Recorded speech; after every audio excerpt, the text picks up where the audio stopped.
The Headless Horseman of Sleepy Hollow. Some time ago, in the little village of Sleepy Hollow on the shore of the Hudson River, there lived a man named Ichabod Crane.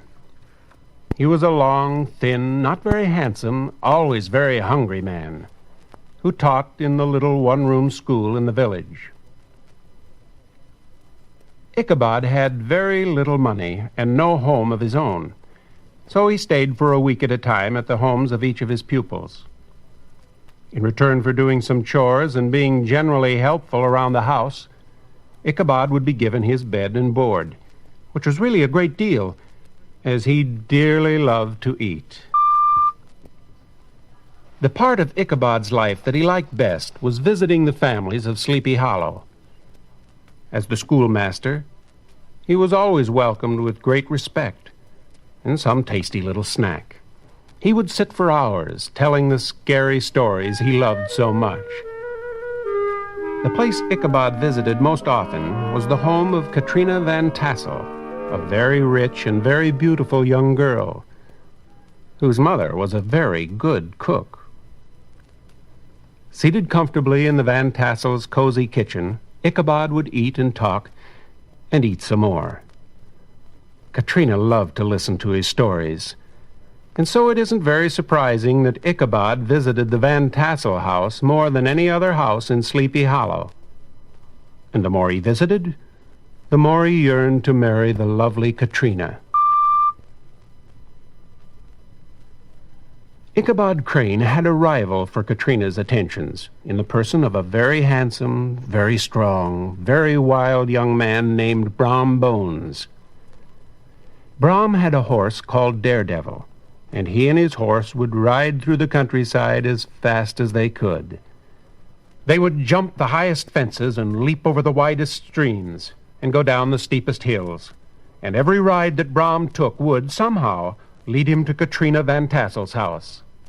Brom was in love with Katrina, but he never seemed able to tell her, for Ichabod Crane was almost always at her house, eating and telling stories.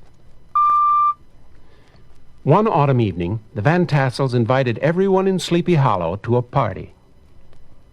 Wanting to make the best possible appearance, Ichabod borrowed a horse for the occasion. It was a skinny, swayback, tired old horse, but Ichabod felt it was better to arrive on old gunpowder than to go to such a fancy party on foot. The party was a glorious affair. Katrina looked beautiful, the food was plentiful and delicious, and there were several men there who shared Ichabod's passion for ghost stories. Katrina's father told one of Ichabod's favorites, a story about the Headless Horseman of Sleepy Hollow, a soldier who had fought for the British during the Revolution and whose head had been shot off by a cannonball. Local legend had it that on certain nights, the Headless Horseman could be seen riding right through Sleepy Hollow, looking for his head. Hoping to scare Ichabod and make him stay home nights and away from Katrina's house, Brom added a chapter of his own to Mr. Van Tassel's story. One night, said Brom, he was riding Daredevil down the road not very far from the Van Tassel house. And there, just by the huge oak tree near the bridge, he met the Headless Horseman. Brom, being Brom and very fearless, challenged the ghostly rider to a race. They both galloped off into the black night.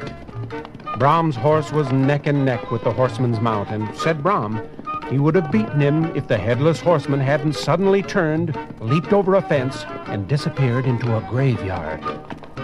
Brom told Ichabod that, brave as he was still very scared every time he rode past a bridge on dark nights.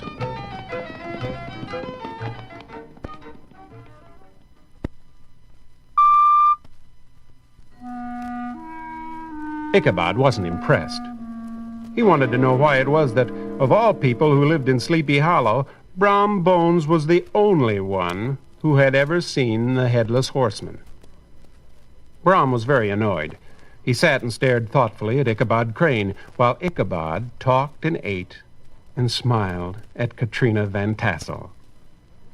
Suddenly, Brom yawned and said something about it getting very late. He put on his cloak and his hat, said good night to everyone, and left. From inside the house, they could hear his horse trotting towards the gate. Then they heard Daredevil break into a gallop. Finally, the sounds disappeared into the night. Ichabod ate a few more cookies and told a few more stories, and then, saying he had to be up early for school, he prepared to leave. At the door, he lingered for a private talk with Katrina, a talk during which Ichabod was seen to be very serious, and Katrina very flustered.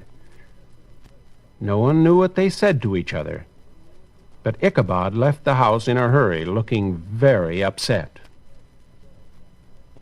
It was dark. Clouds floated across the crescent moon, blacking out the shadows of the leafless trees on the cold, hard ground. Ichabod rode Gunpowder very slowly.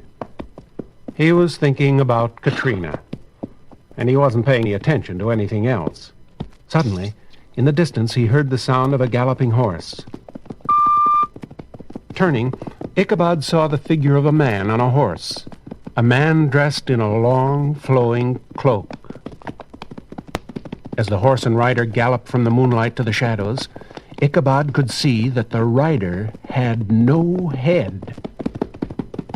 Ichabod couldn't move. He was frightened, and he was alone, and no matter how fast his poor old horse could run, he knew the Headless Horseman would catch him. He tried to yell for help, but for the first time in his life, Ichabod Crane couldn't speak a word. The Headless Horseman rushed down at him, and just at the last second, just as his horse was about to hit Ichabod, he turned, and as he turned, the Headless Rider threw something big and round at Ichabod Crane. Poor, terrified Ichabod. In that awful moment, he was certain that the flying object was the Headless Horseman's head. He was so frightened he couldn't even duck, and the round thing hit him squarely on the head. Ichabod fell to the ground unconscious as Gunpowder galloped after the Headless Rider and disappeared into the night. The next day, Ichabod Crane didn't appear at the schoolhouse. And in the afternoon, he didn't appear at any of his favorite houses in the neighborhood. When the people of Sleepy Hollow searched for him, all they found was old Gunpowder grazing in a nearby field. And by the side of the road, near the bridge, beside the tracks of several horses, they found a smashed pumpkin. Ichabod Crane was never seen in Sleepy Hollow again, and in the years that followed, whenever someone told the story of his disappearance and of the mysterious pumpkin by the road, Brom Bones would look at his wife, Katrina, and smile a great big smile.